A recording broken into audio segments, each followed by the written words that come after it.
Ibu terkasih, di luar dingin sekali ya. Bagaimana kabarnya hari ini? Disertai Tuhan. Kayaknya kurang kenceng ya. Saya tahu memang di luar dingin, tapi tidak membuat semangat kita goyah buat Tuhan. Amin. Coba sekali lagi saya tanya, bagaimana kabarnya hari ini? Yes, Tuhan kita luar biasa. Amin. Kasih tepuk tangan dulu buat Tuhan yang luar biasa. Bapak Ibu saudara sekalian, kita bangkit berdiri yuk sama-sama. Coba lihat kiri kanan depan belakangnya, kasih senyum yang terbaik. Katakan kamu luar biasa deh hari ini. Luar biasa loh semuanya, luar biasa hari ini. Haleluya. Semua luar biasa hari ini. Haleluya. Puji nama Tuhan. Puji nama Tuhan. Haleluya. Bapak Ibu masih tetap bangkit berdiri yuk. Kita mau bersatu dalam doa. Kita mau buka ibadah kita pada sore hari ini. Mari kita satukan hati, kita berdoa. Haleluya, haleluya Yesus, haleluya Yesus. Terima kasih Tuhan Yesus Allah yang baik. Kami bersyukur buat anugerah-Mu Tuhan, buat penyertaan-Mu Tuhan bagi kami sepanjang minggu ini berlalu. Kami tahu tangan Tuhan selalu menyertai kami. Terima kasih Tuhan. Engkau Allah yang baik dalam hidup kami, selamanya baik Tuhan. Saat ini kami mau kasih yang terbaik buat Allah yang baik. Untuk itu kami berdoa Tuhan, kami mau buka hati kami, pikiran kami, dan biarlah fokus kami pada sore malam hari ini hanya kepadamu saja Tuhan. Terima kasih Bapak, terpujilah nama-Mu Tuhan. Kami percaya saat kami memuji, saat kami menyembah, saat kami fokus sama Tuhan, maka kami percaya kami pulang keluar dari tempat ini kami membawa sukacita besar, kesembuhan, perlindungan, semua Tuhan Kau akan tambahkan buat setiap kami. Terpujilah nama-Mu Tuhan. Di dalam nama Tuhan Yesus kami berdoa dan mengucap syukur. Setiap kita yang siap memuji lebih lagi nyatakan amin. Boleh kasih tepuk tangan lagi sekali lagi buat Tuhan. Silakan duduk kembali Bapak Ibu, tetap dalam sikap menyembah. Kita akan memuji Tuhan. Sebab kehadiran-Mu itu yang kami perlu dalam hidup kami Tuhan saat ini dan selamanya Tuhan. Terima kasih Yesus, terima kasih.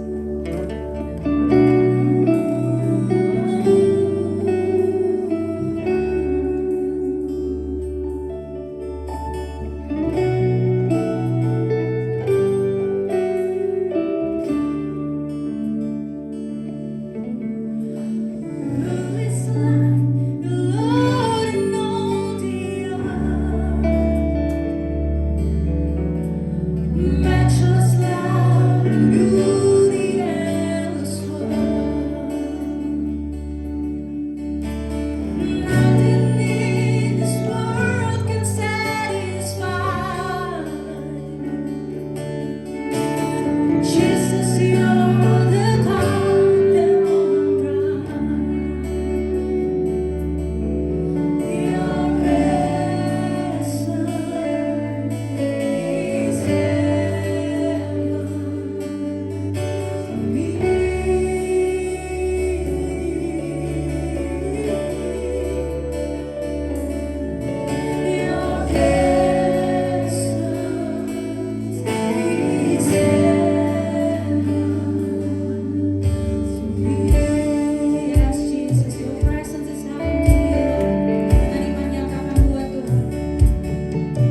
disambut, katakan Roh Kudus hadir saat ini memberkati setiap kita. Amin. Haleluya.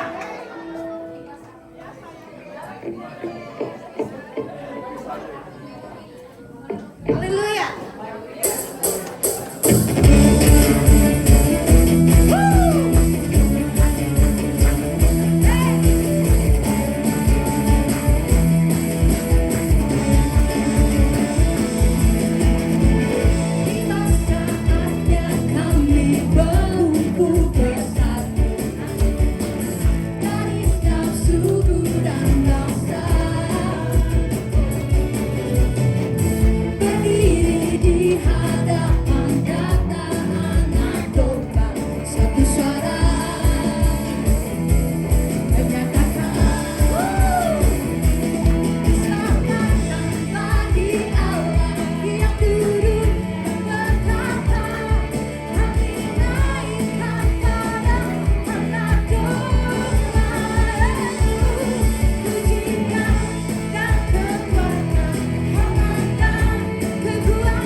percaya Tuhan.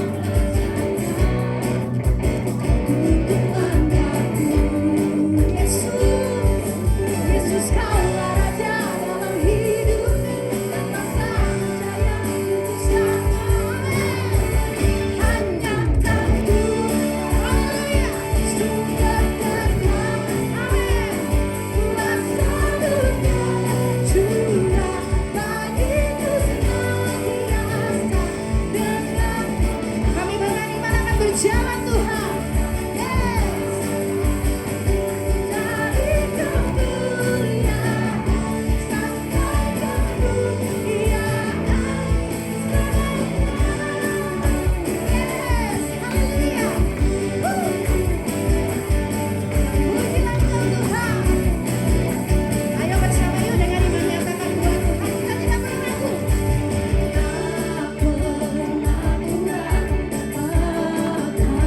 Kesetiaanmu Kau pegang hidup, amin. Sepenuh jiwaku ku yakin dan percaya Kau Tuhan langkahku. Yesus kaulah Raja dalam hidup, berkuasa percaya untuk selamanya. Hanya Kau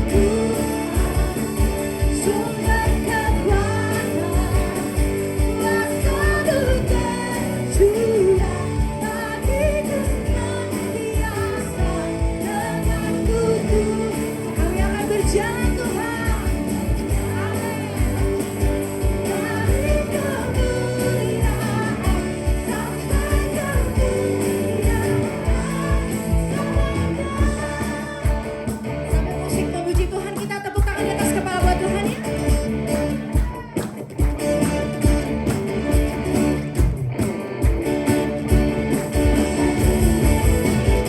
Yes, Jesus.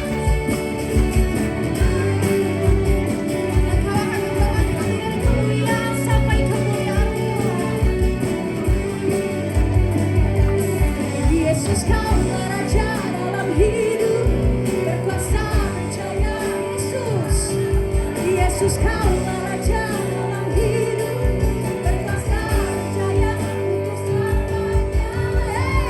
Hanya Kau Tuhan, sumber aman, kuasa tercurah bagiku senantiasa denganmu Tuhan. Mari berjalan, amin.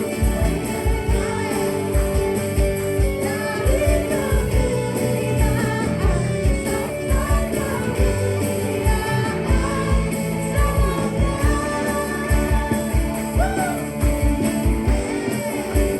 kemuliaan selamanya. Siap sekali lagi dengan iman kita menyatakan buat Tuhan yuk. Selamanya. Haleluya. Kau luar biasa buat setiap kami Tuhan. Haleluya. Sekarang untuk kembali Bapak Ibu yang terkasih. Puji nama Tuhan. Pada sore malam yang berbahagia ini kita akan mendengarkan kesaksian pujian dari salah satu teman kita dari Indonesia yang baru datang. Boleh kasih tepuk tangan sama-sama untuk Saudara Teddy. Silakan Saudara Teddy.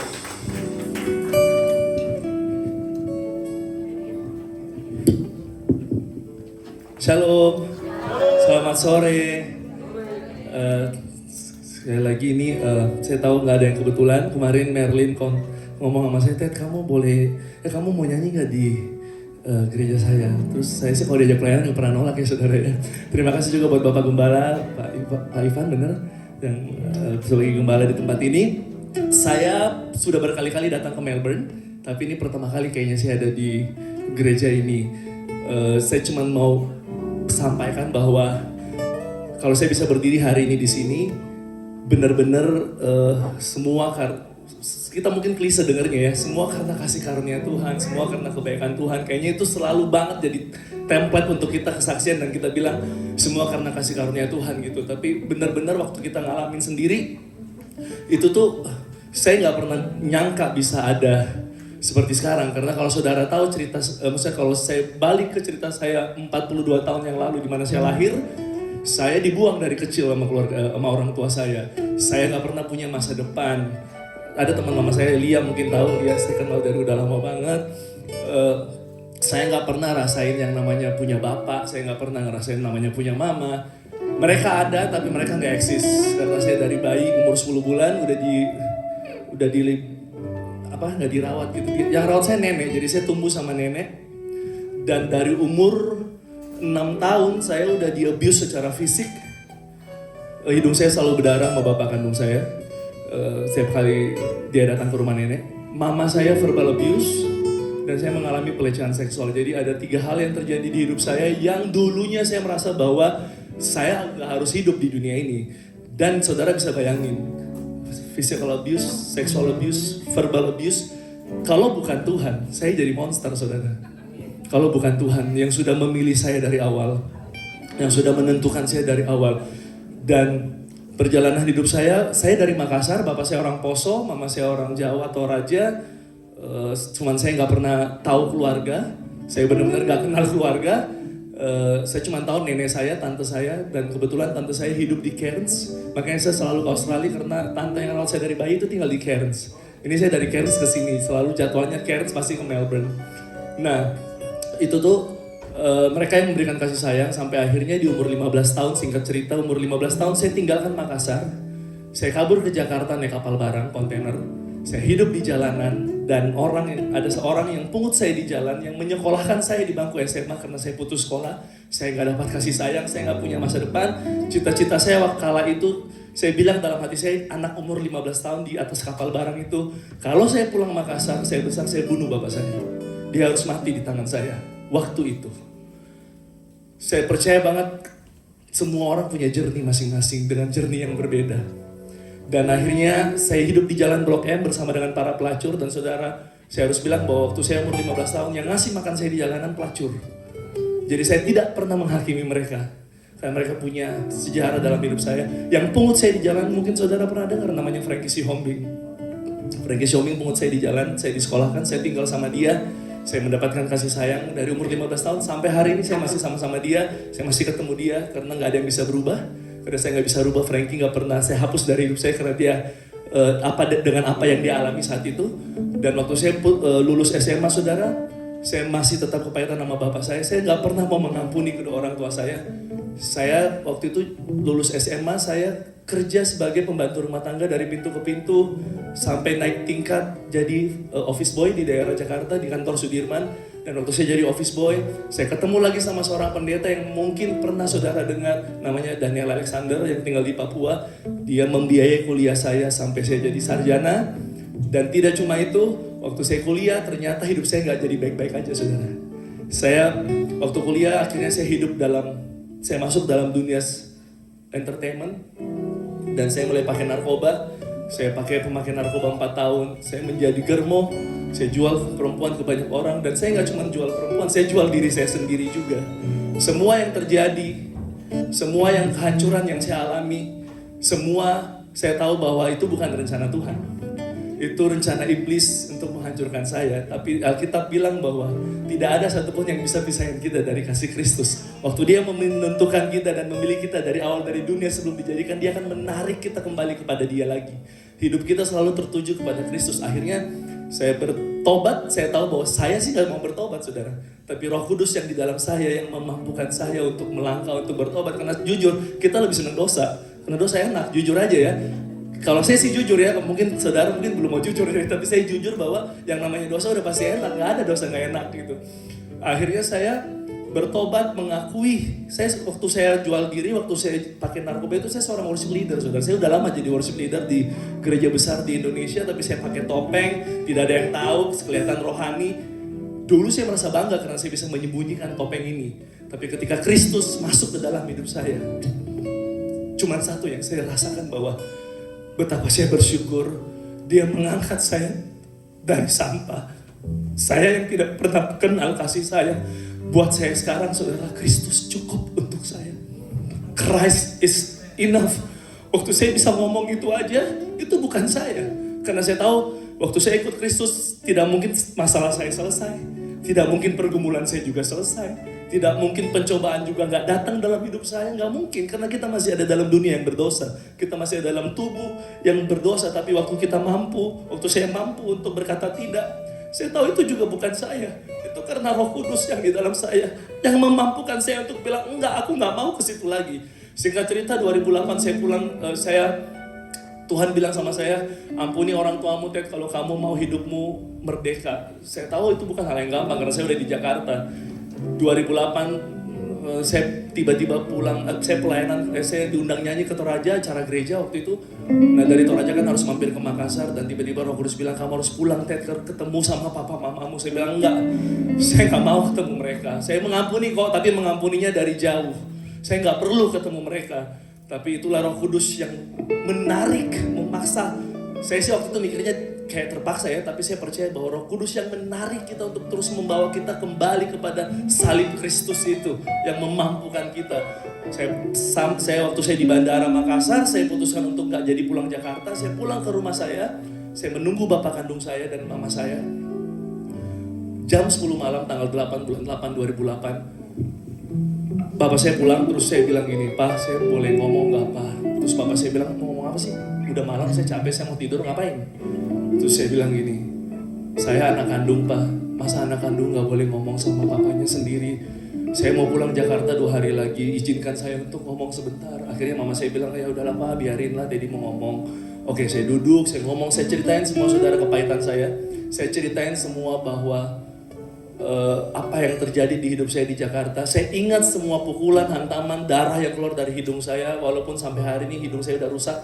Hidung saya sampai hari ini masih keluar darah karena ada yang rusak di dalam hidung saya karena sering dihantam pakai cincin batu akik itu. Itu tidak akan bisa hilang juga dalam hidup saya. Tapi saya bilang, Tuhan, saya tahu bahwa gak mudah ngampunin ini orang, 2 orang ini nih yang lahirin saya, yang bikin saya gitu. Tapi entah kenapa ada kekuatan dari dalam untuk bilang, Pak, hari ini saya mau mengambil keputusan bahwa saya ngampunin Papa, saya ngampunin Mama. Maafin kalau saya pernah mau bunuh Papa.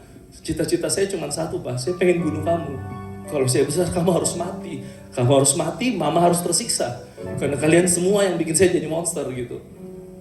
Saya pulang ke Jakarta, saudara, dan itulah ya, maksudnya damai itu nggak ada yang bisa kasih, saudara. Damai itu cuma Kristus dan Roh Kudus yang bisa kasih. Kedamaian, sukacita nggak ada, kita nggak bisa beli pakai uang. Gitu. Dan waktu saya bisa menyadari itu hal yang sangat saya syukuri, saudara. Anak jalanan yang saudara lihat ini, anak-anak yang terbuang dari kecil ini, dan sampai hari ini di Jakarta saya sendirian. Saya nggak punya keluarga yang saudara gitu ya. Saya hidup dari orang lain yang seperti keluarga. Dan puji Tuhan, bukan sebuah kebanggaan, tapi Tuhan membawa saya hampir ke 30 negara untuk bernyanyi gitu ya. Di Jakarta saya ada satu komunitas dulu namanya Sound of Hope bersama Om Kris Manusama, dan saya sampai hari ini saya tidak pernah mau menjauhkan diri dari komunitas orang percaya. Saya sampai hari ini masih terus bernyanyi, sampai hari ini saya masih terus bertemu dengan pelacur, dengan kaum LGBT, you name it, orang-orang yang tidak mungkin diterima di gereja karena perlakuan mereka yang sangat minus gitu ya. Saya ngobrol sama mereka, saya tahu bahwa bukan sebuah kebanggaan, saudara, tapi saya percaya bahwa itulah yang Kristus mau sama kita, untuk kita terus menceritakan tentang kasihnya Dia. Dunia boleh menolak kita, tapi Kristus tidak pernah bisa menolak kita. Dia mengasihi kita dan kita menjadi berharga karena apa yang Dia kerjakan di atas kayu salib membuat hidup kita jadi berharga. Amin, saudara. Satu buah pujian yang saya mau nyanyikan jadi berkat, jadi kekuatan untuk kita semuanya, termasuk saya pribadi. Oh ya, kalau saudara mau dengar lagu-lagu saya ada di Spotify, nama saya Teddy Andrew. Kalau saudara mau dengar kesaksian saya lebih lanjut, saudara juga bisa tinggal tulis saja di YouTube.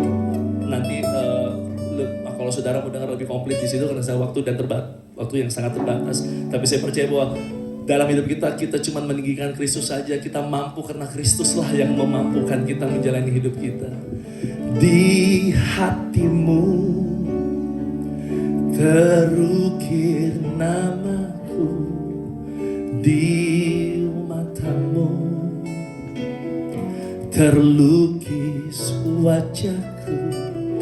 Bukankah karena kuat gagahku, namun hanya karena kemurahan-Mu. Meski terkadang aku terjatuh, tak pernah lelah Kau hampiriku, memelukku dengan cinta-Mu.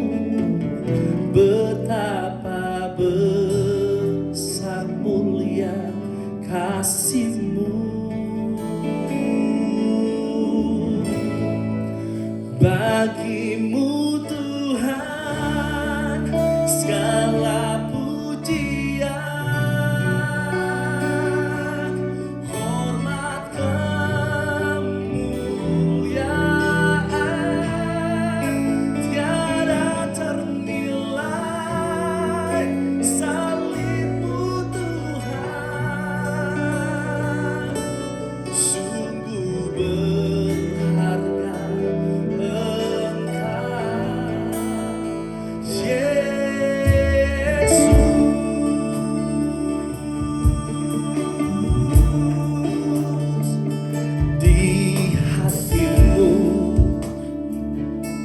terukir namaku di mata-Mu, terlukis wajahku bukan karena kuat gagahku, namun hanya karena kemurahan-Mu. Meski terkadang aku terjatuh, tak pernah lelah Kau hampiri, memelukku dengan cinta-Mu. Betapa besar mulia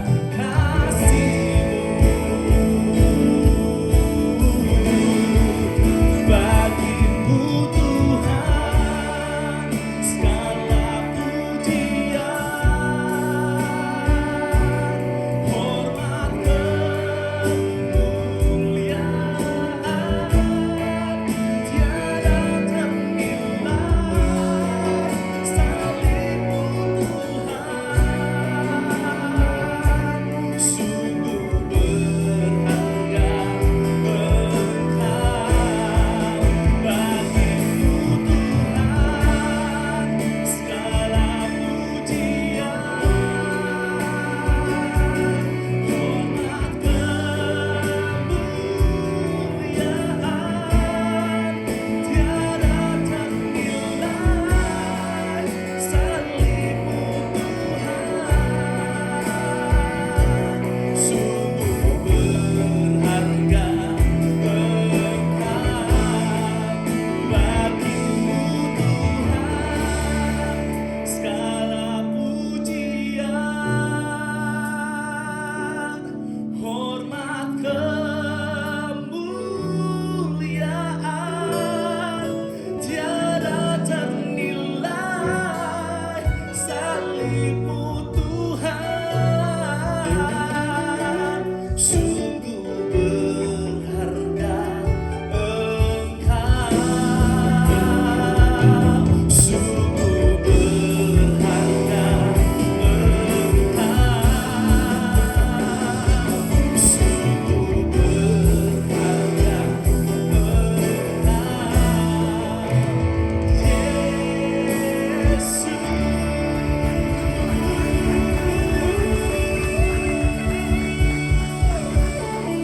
segala pujian, hormat, kemuliaan hanya buat Tuhan Yesus saja. Amin. Terima kasih. Puji nama Tuhan, kesaksian yang luar biasa dari Saudara Teddy. Sekali lagi boleh kasih tepuk tangan buat Tuhan kita yang luar biasa. Haleluya. Saya menggunakan anak sekolah minggu.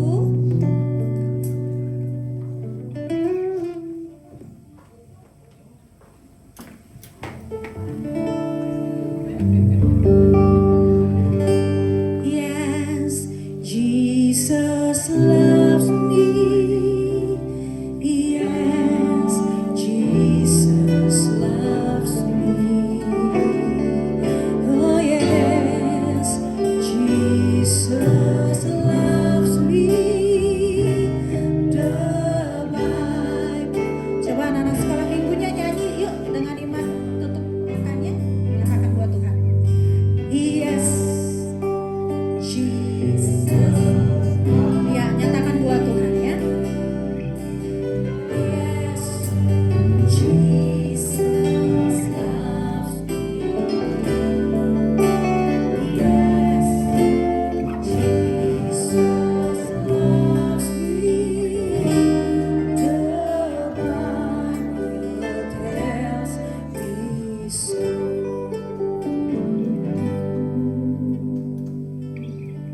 Bapak Ibu, untuk bangkit berdiri, kita akan berdoa untuk anak-anak kita.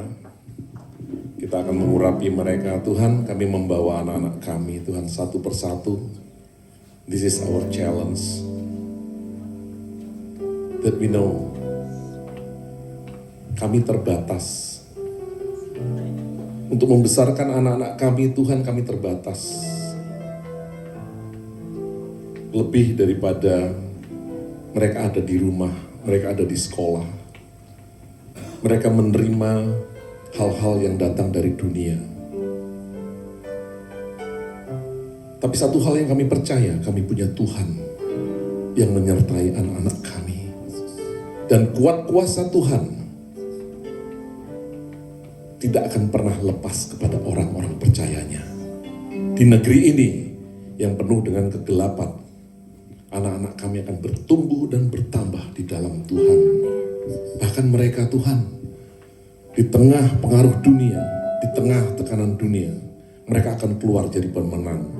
Satu persatu daripada mereka, Tuhan, akan menjadi anak yang excellent. Mereka bukan hanya sukses di sekolah, pekerjaan, rumah tangga, tapi mereka betul-betul berhasil di dalam Tuhan.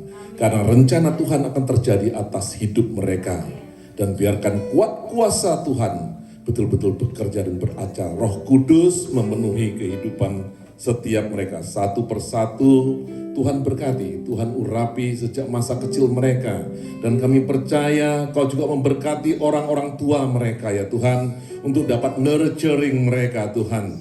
Kami percaya kasih Allah akan melimpah dari kehidupan orang tua yang akan membentuk anak-anak ini hidup di dalam kasih. Dunia yang begitu keras, tapi kasih Allah betul-betul be poured out upon our children. In the name of Lord Jesus Christ, all who believe says, Amen. Baik, silakan duduk kembali. Kita akan siap mendengarkan firman Tuhan. Kita akan angkat satu pujian. It's more than anything, Lord, in our life.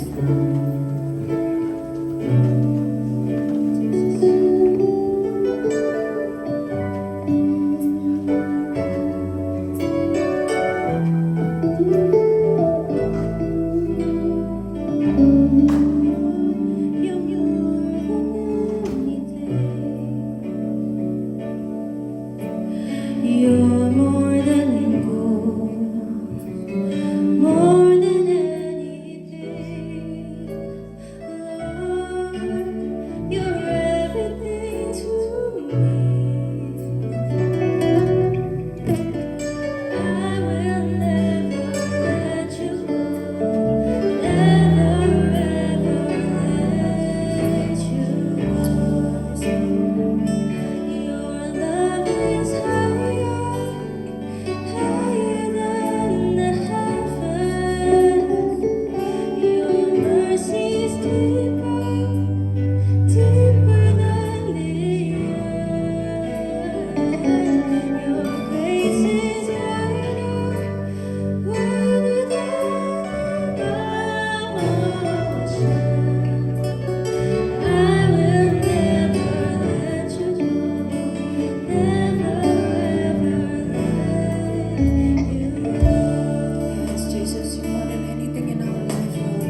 tangan untuk Tuhan.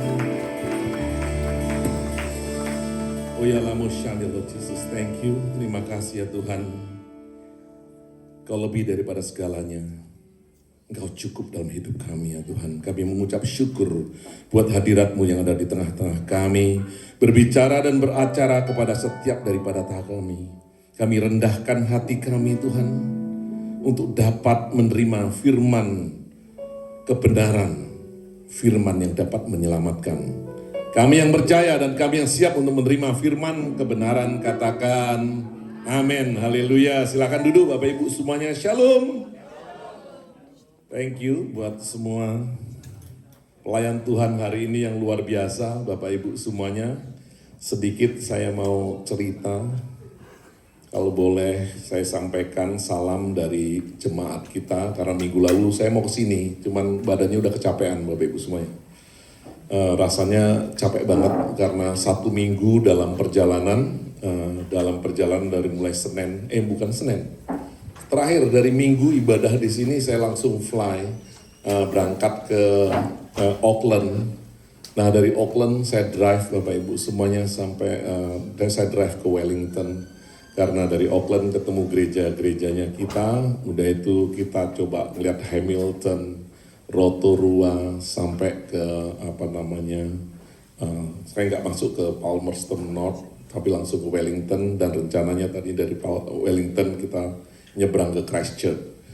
Nah di Wellington ketemu sama Ibu Dubesnya orang Kristen Bapak Ibu semuanya, the only one Papuan, orang Papua. Ibu Marience Suebu, Bapak Ibu semuanya kita ketemu dengan Ibu Dubes. Saya cuma bayangkan bahwa Ibu Dubes yang punya satu otoritas yang diberikan oleh pemerintah Indonesia. And today, gitu, our team, yaitu ambasadornya Kristus. Kita ngobrol, saya langsung hari Minggu saya chat sama sekretarisnya Ibu Dubes waktu pas berangkat pesawat di airport. Saya nunggu, saya chat bisa nggak ketemu sama Ibu Dubes di hari Rebo, saya udah nyampe, atau Kamis saya nyampe Wellington. Oh dia bilang besok Senin kita jawabin. Puji Tuhan langsung begitu terbuka dan begitu luar biasa didukung Bapak Ibu semuanya. Dan yang lebih luar biasa yang saya mau ceritakan, saksikan hari ini adalah bagaimana yang namanya orang damai. Itu dibuka. 4 keluarga langsung Bapak Ibu semuanya itu buka, dia jemput satu orang Toraja, istrinya orang Manado Bapak Ibu semuanya. Jadi yang orang Toraja dan Manado mau ke sana udah welcome. Besoknya satu tim orang Ambon, kakak beradik Bapak Ibu semuanya. Kan gitu, itu datang dan orangnya baik-baik banget sampai gini, saya nggak pernah kenal mereka, saya nggak pernah punya kontak, saya tuh cuman chat aja dari sini, saya cuman chat sama mereka. Pertama saya tanya sini, ada temen di sini, ada nggak yang kenal sama orang Indo di Wellington? Terus dia, oh ya coba aja Pak kontak ini, saya kontak langsung, dia welcome, dia jemput kita, dia antar kita jalan-jalan, dia bayarin kita makan di restoran, dia buka rumahnya, dia jemput semua jemaat untuk buat ibadah. Dan dia ngomong apa? Kita butuh gereja Indonesia di sini. Ada satu gereja Indonesia, tapi kita butuh gereja Indonesia. Ini satu hal yang luar biasa. Makanya saya pikir kalau kita sebagai sebagai anak-anak Tuhan yang sudah bertumbuh di dalam Dia, nggak berani move Bapak Ibu semuanya. Yang orang Ambon ini, saya nggak pernah ngerti kalau dia orang Ambon, dan nggak pernah ngerti kalau dia ini pernah jadi WL dan juga jadi gembala satu gereja GBI yang ada di Jakarta Utara kan gitu. Dia cuma udah ngechat nama saya salah lagi. 1 hari 2 bulan lalu dia ngechat saya, Pak Yosua apa kabar? Terus saya bilang nama saya Ivan Sitompul, yang Yosua itu gembala saya yang di Brisbane, saya bilang gitu. Masih tetap Pak Yosua. Selama ngechat dan ketemu kemana, salam pertama, selamat datang Pak Yosua, dia bilang itu. Bukan, nama saya Ivan Sitompul. Saya nggak pernah berubah.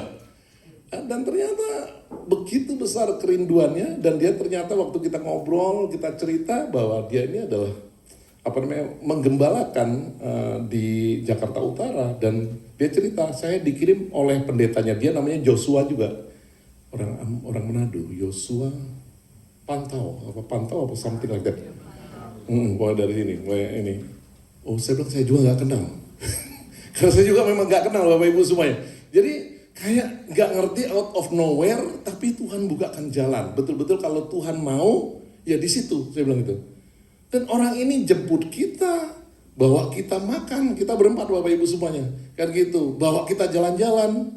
Memang kalau orang ngomong gini, ya enak Pak kalau bawa jalan-jalan di situ. Kemana-mana di Wellington cuma 5-7 menit. Keluar kota suburban cuma 15 menit paling jauh Bapak Ibu semua, nggak lebih dari itu. Udah lebih itu udah regional Bapak Ibu semua, lebih dari 20 menit itu udah regional.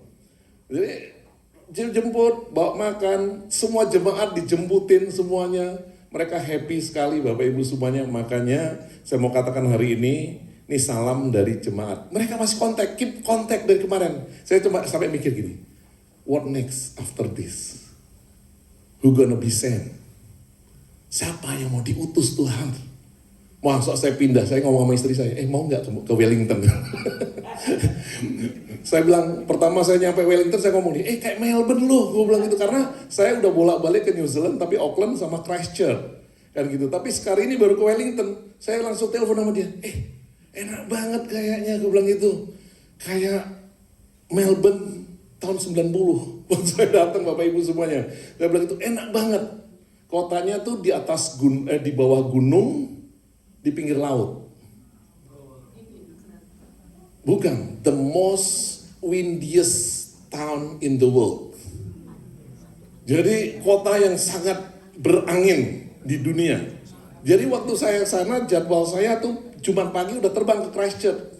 Pesawat saya di cancel 4 kali. Karena apa? Gas windnya itu 135 km per hour. Sampai saya ke airport sendiri untuk ganti nih, saya mau ngomel sama orang airport nih, udah ditunggu jemaat. Jumat malam kita ada ibadah di Christchurch. Kita buka pintu mobil tuh gini Pak, didorong lagi sama angin. Saking ininya kan gitu. Tapi ya puji Tuhan, akhirnya saya drive back hari Jumat itu juga, karena udah di cancel 4 kali. Saya pikir nggak akan, karena dia bilang Jumat pagi itu harusnya Gaswin udah selesai, tapi nggak selesai. Selama 18 jam kita udah putusin, udahlah kita nyetir balik lagi deh. Saya bilang ke Auckland, saya dari Auckland aja terbang langsung ke Melbourne, karena udah terlanjur janjian dengan Warrnambool Bapak Ibu semuanya. Warrnambool juga belum ada yang diutus nih. Di race gini, siapa yang mau diutus ke Warrnambool nih. Warrnambool beautiful Bapak Ibu semuanya. 14 tahun saya nggak Warrnambool, kemarin ke Warrnambool.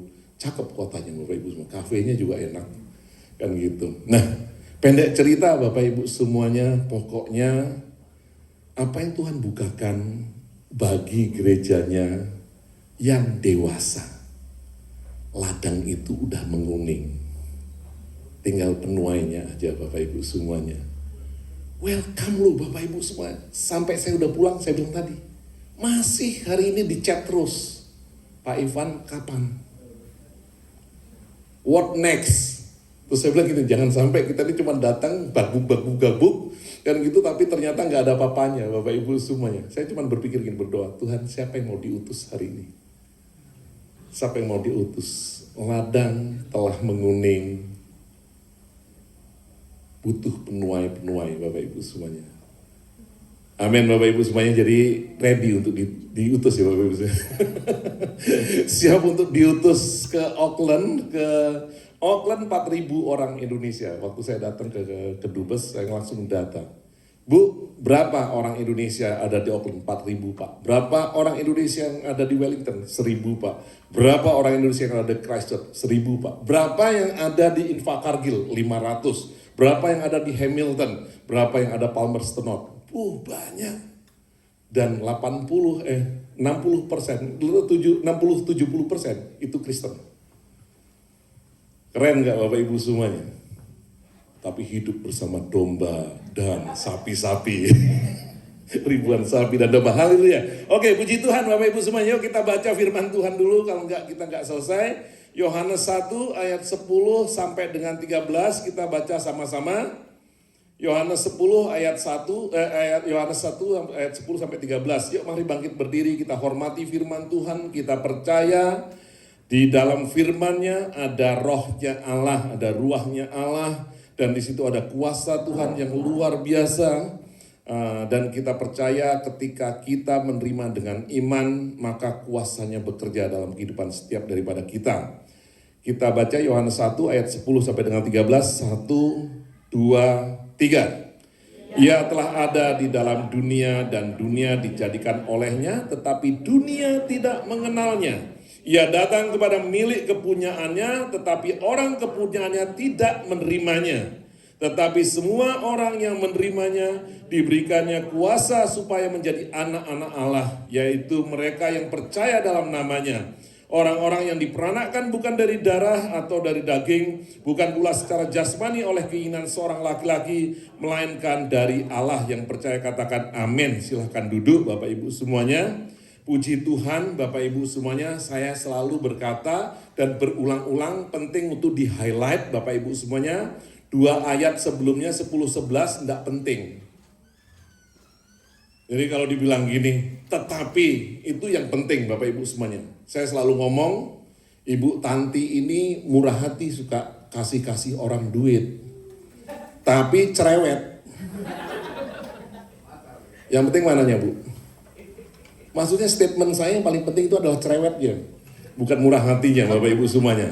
Jadi ini harus penting banget Bapak Ibu semua, kita betul-betul ngerti banget kalau Alkitab ngomong sama kita, statement mana yang harus kita pegang Bapak Ibu semuanya. Nah ayat 12 ini luar biasa, dikatakan tetapi semua orang yang menerimanya diberinya kuasa supaya menjadi anak-anak Allah, yaitu mereka yang percaya dalam namanya.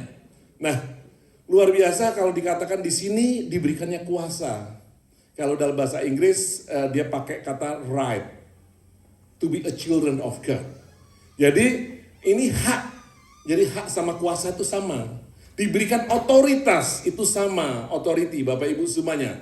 Nah pertanyaan kita sore hari ini, ketika kita menerima dan kita betul-betul percaya kepadanya, kita diberikan otoritas. Otoritas surga. Waktu saya ketemu Ibu Dubes Marience itu, Bapak Ibu semuanya, di rumahnya di atas gunung Mount Victoria, Bapak Ibu semuanya, di atas gunung yang tinggi gitu.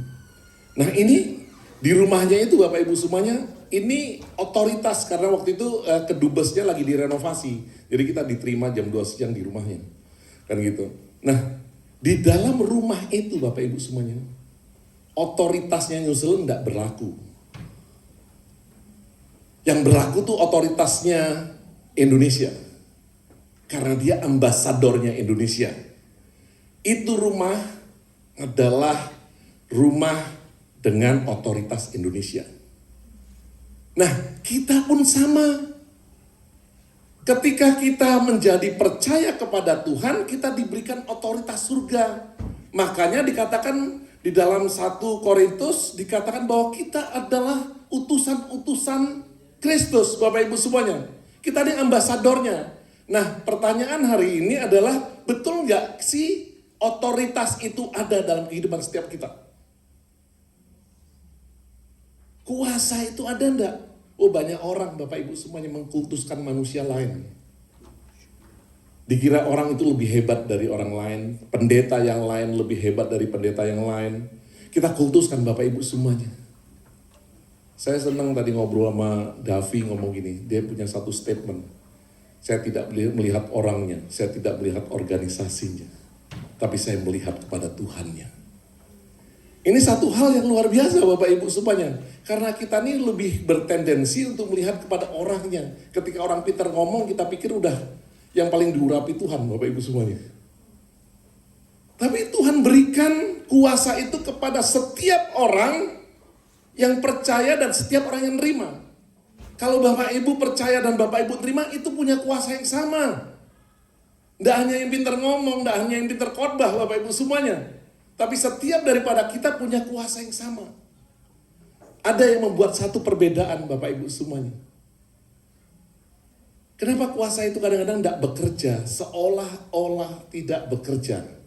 Satu yang pertama, kadang-kadang kita salah persepsi Bapak Ibu semuanya. Ketika kita pegang itu kuasa, kita pikir kita ini menang terus. Kita pikir kita ini kaya terus. Kita pikir kita dapat terus apa yang kita mau, Bapak Ibu semuanya. Karena persepsi yang kita pegang adalah persepsi manusia. Padahal ketika kuasa itu diberikan kepada kita, Bapak Ibu semuanya, kadang-kadang kita diizinkan Tuhan gak menang, Bapak Ibu semuanya. Saya kalau boleh ngomong, Bapak Ibu semuanya, kaki ini komplain sama Tuhan. Tuhan nih setahun nih ulang tahun nih. Ulang tahun 12 Juli, Bapak Ibu semuanya, nanti ulang tahun saya udah kaki saya 1 tahun, Bapak Ibu semuanya kena meniskus. Oh, Tuhan bilang, aku udah ngeliat. Dari mulai kursi roda, dari mulai tongkat, sekarang udah mulai jalan. Tapi saya pengennya apa? Langsung instantly kayak Superman.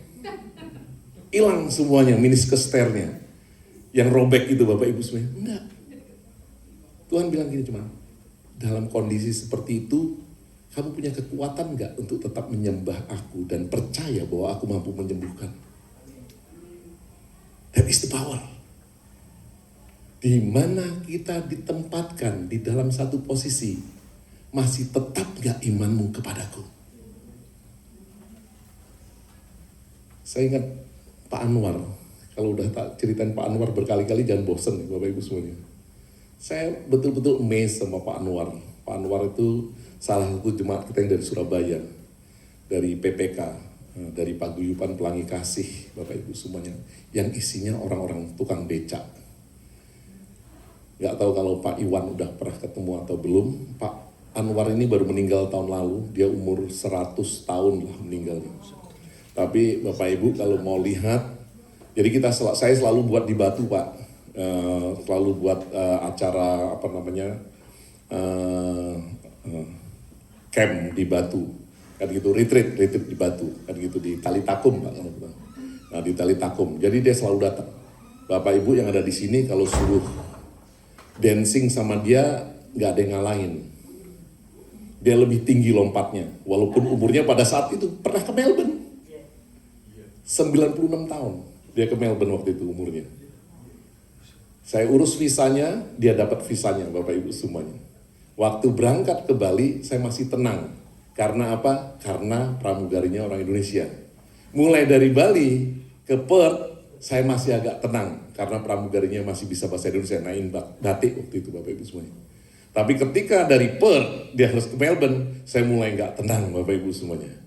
Kenapa mulai nggak tenang? Karena orang ini illiterate, buta huruf. Yang dibilang gate aja nggak ngerti Bapak Ibu semuanya. Bapak nanti di gate A, gate B, gate C, gate 1, gate 2, gate 3 dia nggak ngerti Bapak Ibu semuanya. Tapi Tuhan luar biasa pakai Bapak ini, Bapak Ibu semuanya.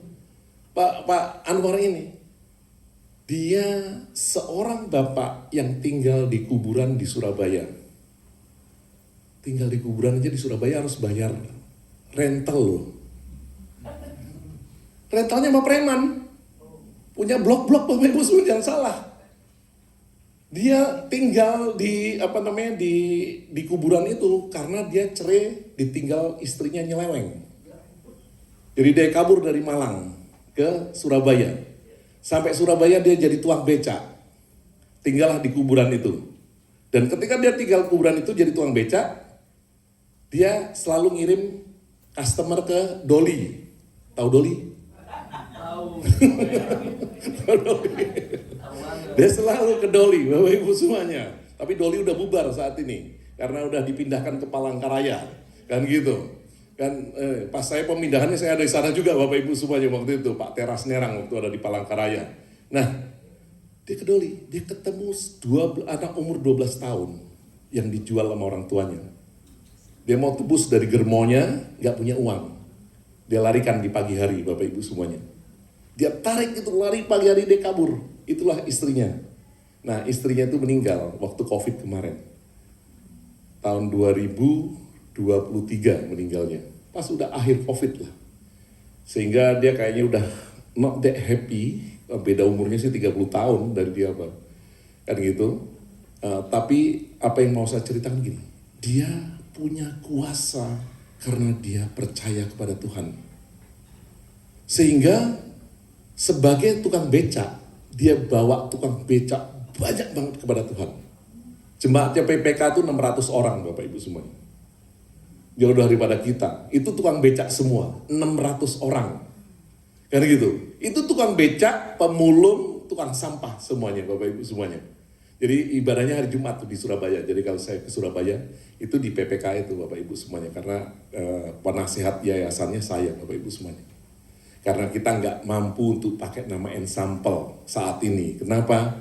Karena setiap ibadah itu minimal kita harus spend sekitar 15-20 juta rupiah untuk angkat mereka, bawa mereka pakai bus, pakai mikrolet Bapak Ibu semuanya. Tapi pendek cerita, si Pak Anwar ini Bapak Ibu semuanya, dari kuburan sampai akhirnya dijadikan Tuhan pengusaha becak. Jadi banyak sekali orang-orang Madura, orang-orang tukang becak itu semuanya percaya Tuhan, itu ke gereja. Sampai kepada satu titik Bapak Ibu semuanya, dia jadi pengusaha becak yang terakhir, waktu saya sempat naikin itu, dia pengusaha becak motor, bentor. Bahasanya di sana Bapak Ibu semuanya. Rumahnya tidak lagi di kuburan, 3 tingkat Bapak Ibu semuanya. Dan itu illiterate. Saya cuma bayangkan gini, kalau dia nggak punya confidence, kuasa yang Tuhan berikan sebagai anak raja di tengah tukang becak, dia udah give up. Tapi di tengah tukang becak, dia tahu dia diutus Tuhan. Orang yang illiterate, yang buta huruf Bapak Ibu semuanya. Luar biasa bisa dipakai Tuhan. Sampai akhirnya bisa ke Melbourne, puji Tuhan. Siapa yang ketemu waktu ke Melbourne waktu itu? Nah itu yang ibu-ibu ketemu waktu kita bawa ke Melbourne, Bapak Ibu semuanya. Nah, dia ke Melbourne, sampai ke Melbourne, bolak-balik kita kirim ke Singapura, udah sering, udah nggak inilah kalau ke Singapura, tapi ke Melbourne baru pertama kali Bapak Ibu semuanya. Tapi karena confidence-nya akan kuasa yang Tuhan berikan, yang menjadikan dia anak. Dia punya hak waris, dia punya hak di dalam Tuhan. Ini satu hal yang luar biasa Bapak Ibu semuanya. Nah, makanya hari ini Bapak Ibu semuanya kalau dikatakan tetapi semua orang yang menerimanya diberinya kuasa supaya menjadi anak-anak Allah, yaitu mereka yang percaya dalam namanya. Apa sih yang membuat kita, ini pertanyaan saya Bapak Ibu semuanya. Apa sih yang buat kita nih kadang-kadang kuasanya nih nggak begitu bekerja Bapak Ibu semuanya.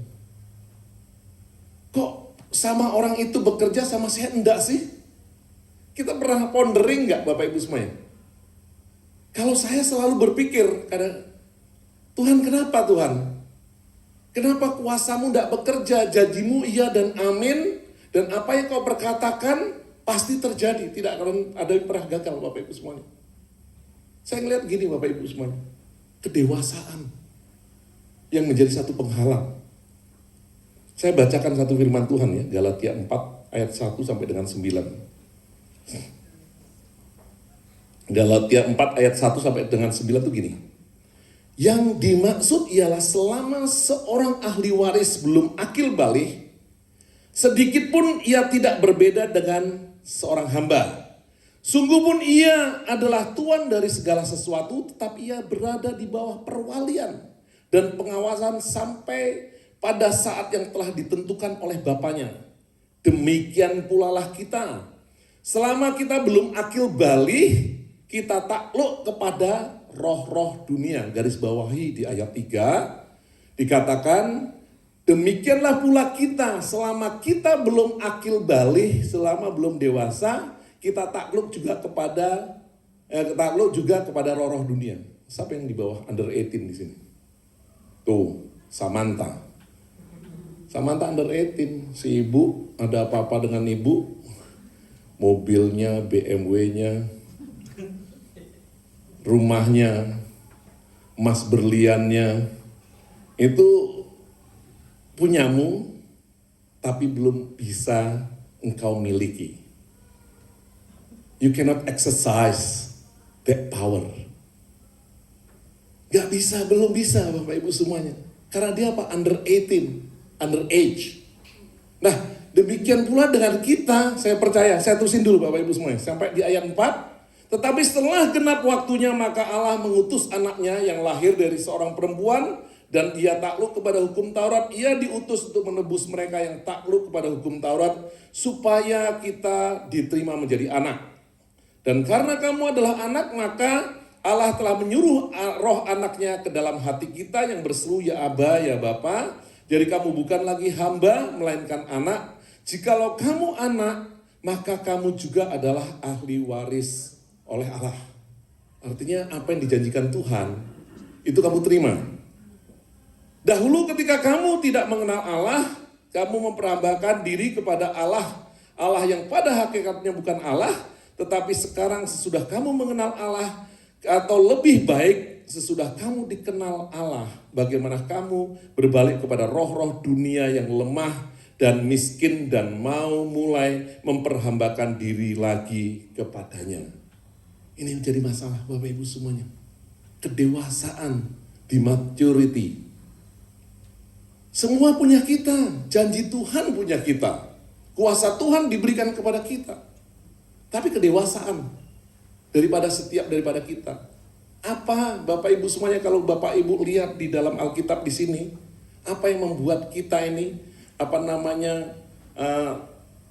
yang membuat kita nih tidak bisa fully exercising the power of God, Bapak Ibu semuanya. Kadang-kadang kita nambahkan hubungan kita, menambahkan kehidupan kita, menambahkan ibadah kita dengan hal-hal yang sifatnya duniawi.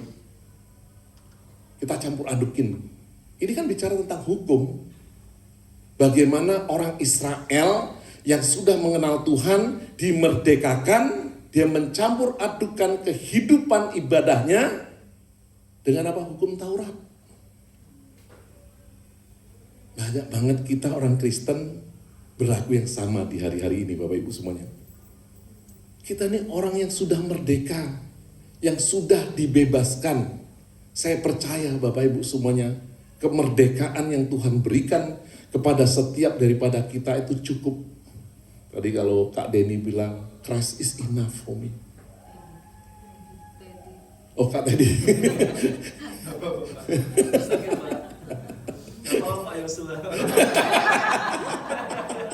Dipanggil nama juga. Kak Teddy bilang tadi bahwa Christ is enough for me. Karena hanya Kristus yang mendewasakan. Jangan pernah dicampur aduk Bapak Ibu semuanya. Nah pertanyaannya hari ini, berani nggak kita stand? Hanya di dalam kebenaran. Karena dunia coba membuat kita doubt. Minggu lalu kita udah bicara tentang apa? Oh minggu lalu nggak di sini, di sana. Yakobus 1. Bagaimana orang yang mendua hati, orang yang ragu-ragu, seperti ombak yang diombang-ambingkan. Dan dia tidak akan pernah mendapatkan apa-apa. Berani gak kita betul-betul punya keyakinan untuk stand firm? Saya tadi ngomong sama anak muda, gini. Saya tutupin, nih, kamu ngeliat gak apa yang saya pegang? Enggak. Tapi kamu yakin gak kamu saya megang sesuatu? Iya. Kenapa? Karena Bapak yang ngomong. Dia percaya karena saya pendetanya. Tapi sering kita, apa yang diomongin Tuhan aja, karena kita tidak melihat dengan mata, kita tidak percaya Bapak Ibu semuanya. Kita tidak percaya. Saya mau tanya sekarang di sini, siapa yang percaya Bapak Ibu semuanya ada kehidupan setelah kematian? Cuman setengah kurang. Tapi nggak hidup di dunia ini lagi loh Bapak Ibu semuanya. Ntar jadi kucing lagi. Karena ada yang percaya dia jadi kucing Bapak Ibu semuanya. Nah kan gitu, kalau lebih bagus lagi jadi kambing dah. Agak gedean dikit Bapak Ibu semuanya. Karena gini, saya kemarin dicandain teman saya ini luar biasa. Dia udah 50 over tahun dia tinggal di sini, orang itu orang Mesir Bapak Ibu semuanya. Dia canda gini, dia undang saya makan. Dia cuma ngomong gini, Aiman, semua makanan diorderin. Terus saya bilang, enggak, ini udah makan malam. Saya biasa makan udah selesai lah jam 7 paling lama. Bahkan banyak waktu saya makan jam 5 sore. Kok diorder? Kan hidup ini cuma sekali. Di-enjoy aja, dia bilang gitu. Lah saya bilang, Alkitab juga ngomong 1 Korintus 15 ayat 32. Kalau nggak ada kehidupan lagi setelah kematian, saya akan enjoy apa yang ada. Saya bilang gitu. Tapi karena saya percaya, saya bilang gitu, bahwa ada kehidupan setelah kematian. Saya nggak mau enjoy seenaknya kehidupan, karena not only once, but there is another life. Saya percaya Bapak Ibu semuanya. Makanya saya tahu apa yang Tuhan rancangkan dalam kehidupan setiap daripada kita.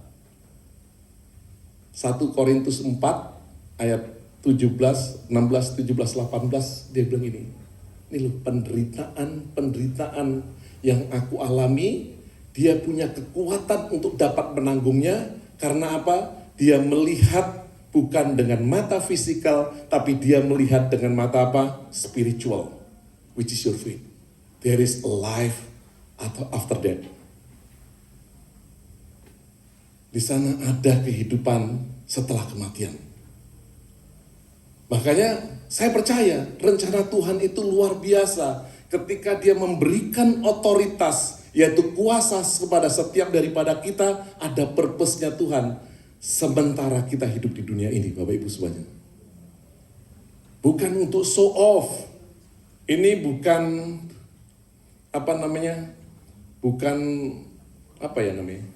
Super Ranger.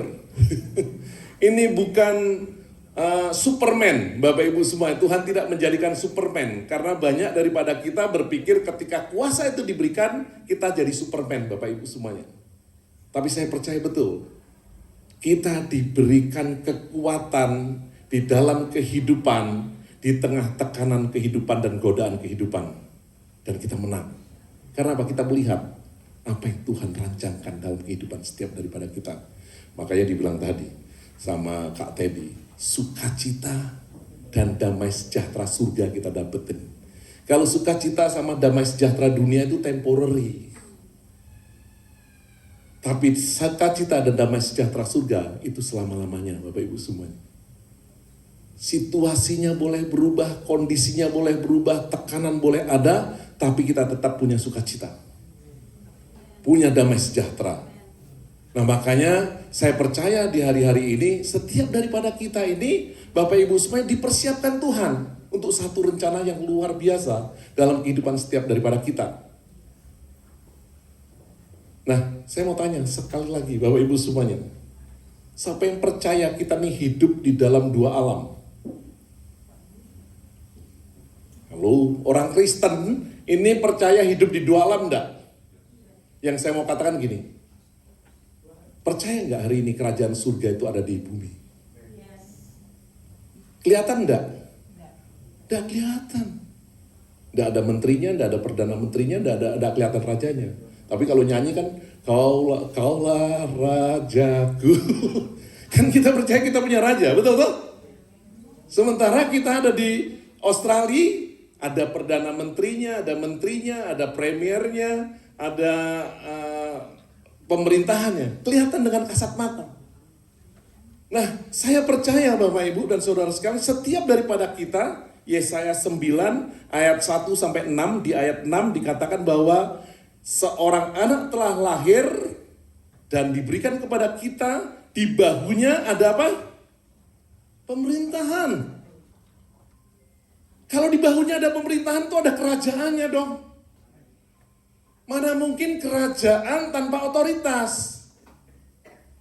Setiap kerajaan itu ada otoritas. Kenapa Bapak Ibu ditiketin kalau speeding? Karena dia punya otoritas.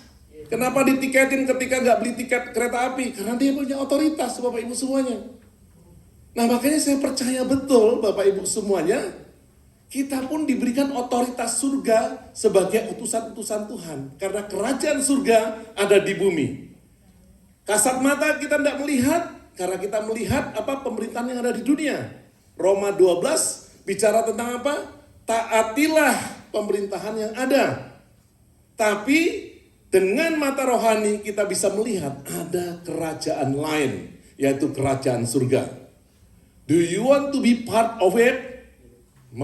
Pertanyaannya, kita mau nggak jadi bagian kerajaan surga untuk dapat exercising the power, kuasa yang Tuhan berikan? Cuman satu, saya mau katakan. 1 Petrus 2 ayat 9.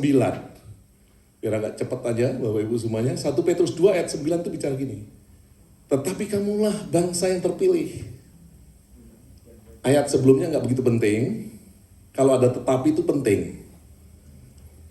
Tetapi kamulah bangsa yang terpilih, imamat yang rajani, bangsa yang kudus, umat kepunyaan Allah sendiri, supaya kamu memberitakan perbuatan-perbuatan yang besar dari Dia yang telah memanggil kamu keluar dari kegelapan kepada terang yang ajaib. Betul nggak kita percaya kita ini imamat rajani, Bapak Ibu semuanya? Ini untuk saya atau untuk Pak Noke doang? Untuk Pak Okto doang? Untuk Pak Stanley doang? Saya percaya firman Tuhan kalau Bapak Ibu baca tuh dari 1 Petrus, ini untuk setiap orang percaya. Dikatakan, but you are a chosen people, a royal priesthood.